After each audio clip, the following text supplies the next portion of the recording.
Apa hukum perempuan sholat berjamaah di masjid? Ini jadi konflik di beberapa tempat daerah. Yang satu mengatakan perempuan bagusnya di rumah, jangan ke masjid. Yang satu pula mengatakan perempuan punya pengajian grup di masjid. Akhirnya berkelahi antara perempuan yang ngajak ke masjid dengan yang tak mau ke masjid.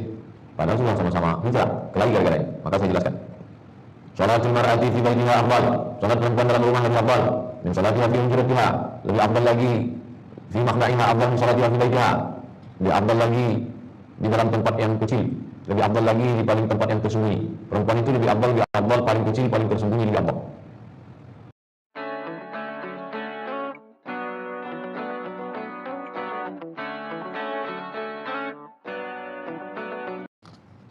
Halaman 8. Kalau di kampung itu ada 3 orang, maka 1 orang mesti jadi imam. Kalau tidak, istahwadat alaihimus syayatin. Satu kampung itu dikacau setan. Maka jangan heran kalau sekarang itu di kampung itu semuanya kesetanan. RT-nya kesetanan, RW-nya kesetanan, KADES-nya kesetanan. Diganggu setan karena meninggalkan sholat berjamaah. Aneh zaman sekarang. Kalau dulu di kota-kota yang kurang orang ke agama, sekarang terbalik. Di kota malah pengajian penuh. Tadi subuh kami pengajian di Masjid Raya Senapelan penuh.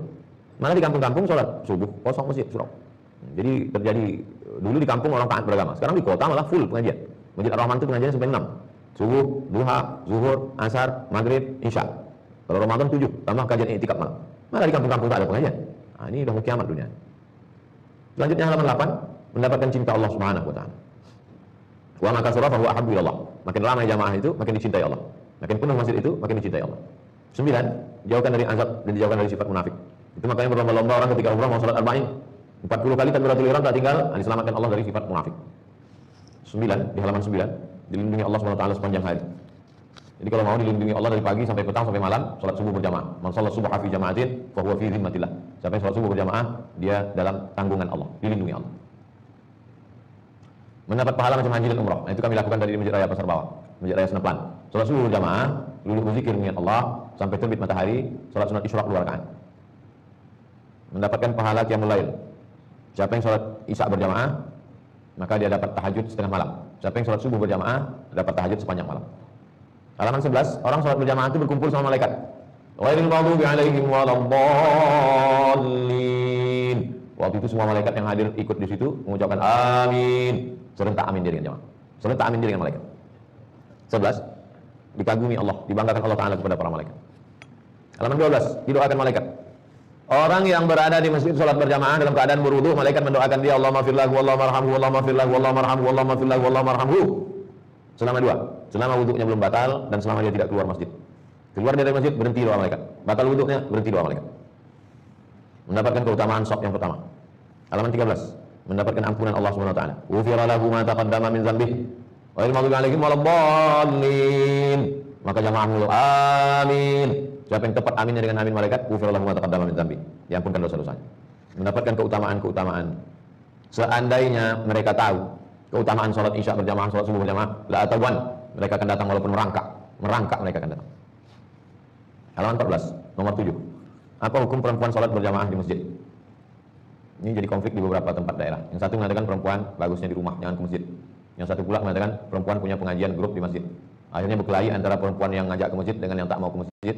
Padahal sudah sama-sama hijrah, kelahi gara-gara ini. Maka saya jelaskan. Sholatul mar'ati fi baitiha afdal. Salat perempuan dalam rumah lebih afdal. Min salatiha fi hujratiha. Lebih afdal lagi fi makna'iha afdal min salatiha fi baitiha. Lebih afdal lagi di dalam tempat yang kecil. Lebih afdal lagi di paling tempat yang tersembunyi. Perempuan itu lebih afdal paling kecil, paling tersembunyi lebih afdal. Halaman 15. La tamna'u ima Allah masajid Allah. Jangan kamu larang hamba Allah perempuan mau ke masjid. Kontradiktif. Ada ilmu khusus mengkaji tentang hadis yang kontradiktif. Kalau hadis bertentangan dengan Al-Quran, nama ilmunya mushkilul hadis. Kalau hadis bertentangan dengan hadis, nama ilmunya mukhtaliful hadis. Perempuan lebih afdal di rumah, lebih afdal di kamar, lebih afdal di tempat sempit. Sementara hadis lain mengatakan jangan larang perempuan datang ke masjid. Kontradiktif. Masuk dalam pembahasan mukhtaliful hadis. Maka siapa yang menyelesaikan ini? Jangan selesaikan sendiri. Jangan kita baca hadis kita mau menyelesaikan sendiri. Siapa kita? Baca pendapat ulama. Apa kata ulama? Lihat halaman 15. Idza lam yatarattab alaihi fitnatun, kalau tidak terjadi fitnah, wa annaha la takhruju matibatan. Kalau dia tidak keluar dengan menggunakan parfum secara berlebihan. Ada perempuan yang terlalu suka pakai parfum berlebihan, dipakainya di Sukajadi sampai baunya ke Pasar Bawah. Sampai error bacaan imam. Tapi kalau pakai parfum hanya menghilangkan bau-bau busuk, karena malaikat man akala basalan, siapa yang makan bawang merah, al-thawman bawang putih, falyantazil musallana, jangan dekat-dekat masjid. Innal malaikata tata'adza, malaikat tersakiti dengan bau-bau busuk. Jadi kalau hanya sekedar menghilangkan bau, parfum itu boleh. Tapi kalau melampau, lain pikiran orang mencium baunya, maka itu tak boleh. Jadi kalau dia tidak menimbulkan fitnah, maka boleh. Tapi kalau menimbulkan fitnah, tak boleh. Pekanbaru kalau ada perempuan sholat di Masjid Raya Senapelan, di Masjid Ar-Rahman, di Masjid An-Nur, tak ada fitnah. Beda dengan di Suriah, ditangkap oleh tentara. Beda dengan di negara minoritas, kena pelecehan seksual, apalagi Islam sekarang jadi target-target dituduh ISIS. Nah, oleh sebab itu perempuan di rumah. Tapi di Pekanbaru, mana ada? Oleh sebab itu maka perempuan tetap sholat ke masjid, dalam kurung menjaga kode etik, menjaga adat istiadat kita.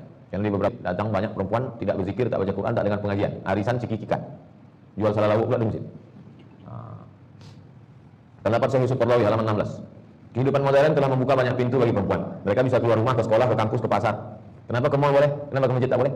Kenapa ke kampus UIN, Rancang Kuning boleh? Kenapa ke masjid tak boleh? Nah, jadi selama tak ada fitnah silakan. Tapi kalau ada fitnah jangan. Halaman 16. Bagaimana cara meluruskan shaf? Kata Nabi, aqimu sufufakum, luruskan shaf kamu. Fa inni arakum min wara'i dhahri, aku bisa melihat kamu dari belakang.